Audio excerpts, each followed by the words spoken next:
సంవత్సరాల తరబడి government job కోసం వేచి చూస్తున్నారా? కేవలం 8 నెలల్లో మీ కల నెరవేర్చుకోండి. వెంటనే కింది నెంబర్స్ కి కాల్ చేయండి. देखो 3 जने की सूचना है बाकी हजे कोई और सूचना नहीं ते ये भी बर्न इंजरीज है मोस्ट ऑफली बाकी जाके अंदर देखें सर किन्ने के धमाके होए सर किन्ने के धमाके होने की बात सुनी धमाके कीते गए पाकिस्तान चलो ਜਿਹੜੇ ਡਰੋਨ ਸੀਗੇ ਉਹਨਾਂ ਨੂੰ ਮੈਜੋਰਿਟੀ ਡਰੋਨਸ ਨੂੰ ਜਿਹੜੇ ਆਰਮੀ ਵੱਲੋਂ ਨਿਊਟਰਲਾਈਜ਼ ਕਰ ਲਿਆ ਬਾਕੀ ਜਿਹੜੇ ਕੁਝ ਆਹ ਜਿਵੇਂ 21 ਹੋਇਆ ਜਿਹੜਾ ਇਨਸੀਡੈਂਟ ਜਿਹੜਾ ਸਾਹਮਣੇ ਆਇਆ ਬਾਕੀ ਸਾਰੇ ਸਾਡੀ ਟੀਮਸ ਬਾਹਰ ਹੈ ਤੇ ਅਸੀਂ ਦੇਖ ਲਾਂਗੇ ਜੇ ਕੁਝ ਵੀ ਹੋਊਗਾ ਪ੍ਰਸ਼ਾਸਨ ਦੇ ਨਕਾਮੀ ਨਹੀਂ ਮੰਨਦੇ 4 ਤੋਂ 5 ਫਾਇਰ ਉਸ ਤੋਂ ਬਾਅਦ ਬਲੈਕਆਊਟ ਕੀਤਾ ਗਿਆ ਲਾਈਟਾਂ ਸਰਵੇ ਚੱਲ ਰਹੀ ਸੀ ਨਹੀਂ ਉਹ ਤਾਂ ਇਮੀਡੀਏਟਲੀ ਜਦੋਂ ਸਾਡੇ ਕੋਲ ਇਨਫੋਰਮੇਸ਼ਨ ਉਹਦੀ ਆਈ ਸੀ ਉਦੋਂ ਹੀ ਨਾਲ ਦੀ ਨਾਲ ਅਜੇ ਤੱਕ ਇਹੀ ਇੰਜਨ ਹੋਣ ਦਾ ਮਾਮਲਾ ਸਾਹਮਣੇ ਆਇਆ ਕੋਈ ਹੋਰ ਤਾਂ ਨਹੀਂ ਮਾਮਲਾ ਸਾਹਮਣੇ ਆਇਆ ਹੋਰ ਕੋਈ ਨਹੀਂ ਸਾਹਮਣੇ ਆਇਆ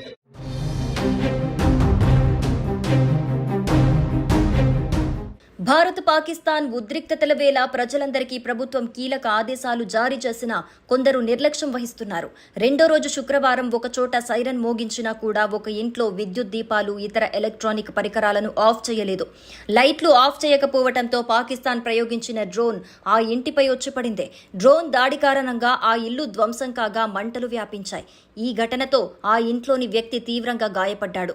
వెంటనే భద్రతా దళాలు బాధితుల్ని ఆసుపత్రికి తరలించారు.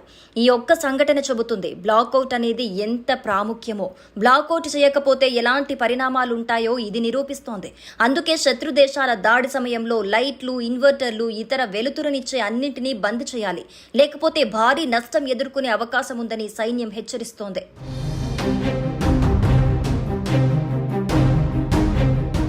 భారత్ పాక్ ఉద్రిక్తతల నేపథ్యంలో ప్రధాని మోడీ నివాసంలో కీలక భేటీ నిర్వహించారు. ప్రధాని మోడీ అధ్యక్షతన జరిగిన ఈ సమావేశానికి భారత త్రివిధ దళ ఉన్నతాధికారులు హాజరయ్యారు. Chief of defence staff general Anil Chauhan, జాతీయ భద్రతా సలహాదారు అజిత్ దోవల్ కూడా ఈ భేటీలో పాల్గొన్నారు. పాక్ చేసిన దాడులు, దానికి కౌంటర్ గా భారత ప్రతిదాడులకు సంబంధించిన పరిణామాలను అధికారులు ప్రధానికి వివరించారు. ఉద్రిక్తతల వేళ త్రివిధ దళాధిపతులతో ఒకేసారి ప్రధాని భేటీ కావడంతో ఈ సమావేశానికి ప్రాధాన్యత సంతరించుకుంది. ఇక మరోవైపు టెరిటోరియల్ ఆర్మీని రంగంలోకి దించేందుకు కేంద్రం సమాయత్తమైంది. దీనికోసం భారత ఆర్మీ చీఫ్ కు కేంద్రం మరిన్ని అధికారాలను అప్పగించింది. డ్రోన్లు, మిసైల్స్ తో దాడులు చేసిన పాక్ ను భారత్ సమర్థంగా అడ్డుకుంది. ఆ రెండు విఫలం కావడంతో పాక్ మరో కుతంత్రానికి తెర తీసేందుకు ప్రయత్నిస్తున్నట్టుగా తెలుస్తోంది. సరిహద్దు ప్రాంతాల్లో దాడులు చేసి భారత్ ను ఇబ్బంది పెట్టాలనేదే పాక్ పన్నాగం. దీనితో ఆ దేశానికి అలాంటి అవకాశం ఇవ్వకుండా భారత ఆర్మీని మరింత దృఢంగా తయారు చేసేందుకు కేంద్రం నిర్ణయం తీసుకుంది.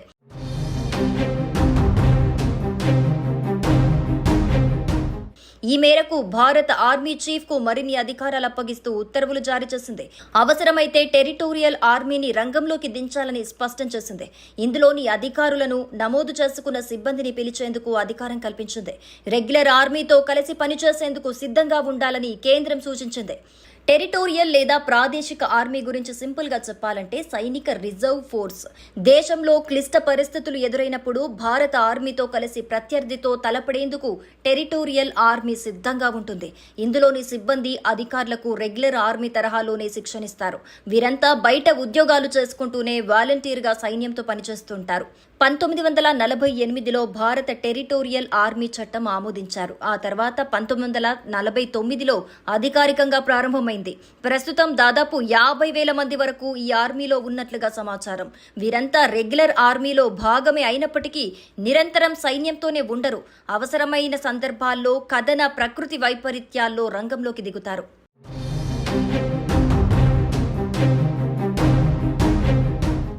देखो 3 जने की सूचना है बाकी हजे कोई और सूचना नहीं ते ये भी बर्न इंजरीज है मोस्ट ऑफली बाकी जाके अंदर देखें सर किन्ने के धमाके होए सर किन्ने के धमाके होने की बात सुनी ਧਮਾਕੇ ਕੀਤੇ ਗਏ ਪਾਕਿस्तान ਚਲੋ ਜਿਹੜੇ ਡਰੋਨ ਸੀਗੇ ਉਹਨਾਂ ਨੂੰ ਮੈਜੋਰਿਟੀ ਡਰੋਨਸ ਨੂੰ ਜਿਹੜੇ ਆਰਮੀ ਵੱਲੋਂ ਨਿਊਟਰਲਾਈਜ਼ ਕਰ ਲਿਆ ਬਾਕੀ ਜਿਹੜੇ ਕੁਝ ਆਹ ਜਿਵੇਂ 21 ਹੋਇਆ ਜਿਹੜਾ ਇਨਸੀਡੈਂਟ ਜਿਹੜਾ ਸਾਹਮਣੇ ਆਇਆ ਬਾਕੀ ਸਾਰੇ ਸਾਡੀ ਟੀਮਸ ਬਾਹਰ ਹੈ ਤੇ ਅਸੀਂ ਦੇਖ ਲਾਂਗੇ ਜੇ ਕੁਝ ਵੀ ਹੋਊਗਾ ਪ੍ਰਸ਼ਾਸਨ ਦੇ ਨਕਾਮੀ ਨਹੀਂ ਮੰਨਦੇ 4 ਤੋਂ 5 ਫਾਇਰ ਉਸ ਤੋਂ ਬਾਅਦ ਬਲੈਕਆਊਟ ਕੀਤਾ ਗਿਆ ਲਾਈਟਾਂ ਸਰਵੇ ਚੱਲ ਰਹੀ ਸੀ ਨਹੀਂ ਉਹ ਤਾਂ ਇਮੀਡੀਏਟਲੀ ਜਦੋਂ ਸਾਡੇ ਕੋਲ ਇਨਫੋਰਮੇਸ਼ਨ ਉਹਦੀ ਆਈ ਸੀ ਉਦੋਂ ਹੀ ਨਾਲ ਦੀ ਨਾਲ ਅਜੇ ਤੱਕ ਇਹੀ ਇੰਜਨ ਹੋਣ ਦਾ ਮਾਮਲਾ ਸਾਹਮਣੇ ਆਇਆ ਕੋਈ ਹੋਰ ਤਾਂ ਨਹੀਂ ਮਾਮਲਾ ਸਾਹਮਣੇ ਆਇਆ ਹੋਰ ਕੋਈ ਨਹੀਂ ਸਾਹਮਣੇ ਆਇਆ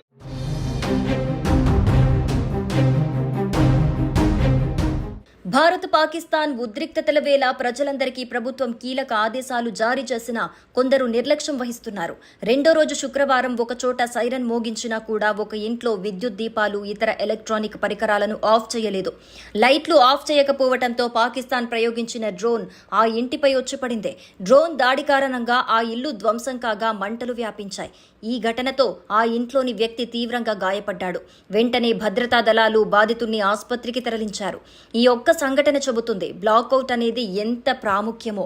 బ్లాకౌట్ చేయకపోతే ఎలాంటి పరిణామాలుంటాయో ఇది నిరూపిస్తోంది.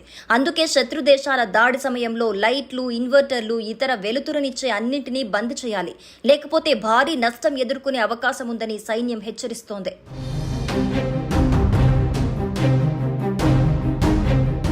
భారత్ పాక్ ఉద్రిక్తతల నేపథ్యంలో ప్రధాని మోడీ నివాసంలో కీలక భేటీ నిర్వహించారు.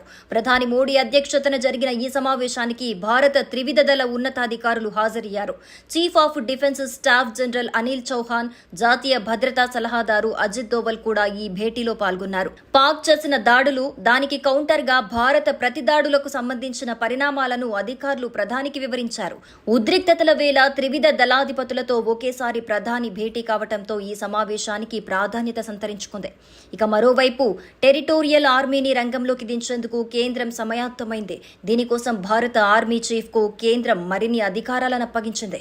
డ్రోన్లు, మిసైల్స్ తో దాడులు చేసిన పాక్ ను భారత్ సమర్థంగా అడ్డుకుంది. ఆ రెండు విఫలం కావడంతో పాక్ మరో కుతంత్రానికి తెరతీసేందుకు ప్రయత్నిస్తున్నట్టుగా తెలుస్తోంది. సరిహద్దు ప్రాంతాల్లో దాడులు చేసి భారత్ ను ఇబ్బంది పెట్టాలనేదే పాక్ పన్నాగం. దీనితో ఆ దేశానికి అలాంటి అవకాశం ఇవ్వకుండా భారత ఆర్మీని మరింత దృఢంగా తయారు చేసేందుకు కేంద్రం నిర్ణయం తీసుకుంది.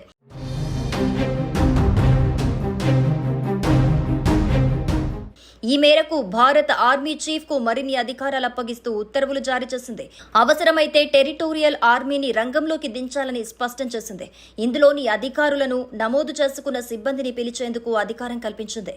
రెగ్యులర్ ఆర్మీతో కలిసి పనిచేసేందుకు సిద్ధంగా ఉండాలని కేంద్రం సూచించింది. టెరిటోరియల్ లేదా ప్రాదేశిక ఆర్మీ గురించి సింపుల్ గా చెప్పాలంటే సైనిక రిజర్వ్ ఫోర్స్. దేశంలో క్లిష్ట పరిస్థితులు ఎదురైనప్పుడు భారత ఆర్మీతో కలిసి ప్రత్యర్థితో తలపడేందుకు టెరిటోరియల్ ఆర్మీ సిద్ధంగా ఉంటుంది. ఇందులోని సిబ్బంది, అధికారులకు రెగ్యులర్ ఆర్మీ తరహాలోనే శిక్షణిస్తారు. వీరంతా బయట ఉద్యోగాలు చేసుకుంటూనే వాలంటీర్గా సైన్యంతో పనిచేస్తుంటారు.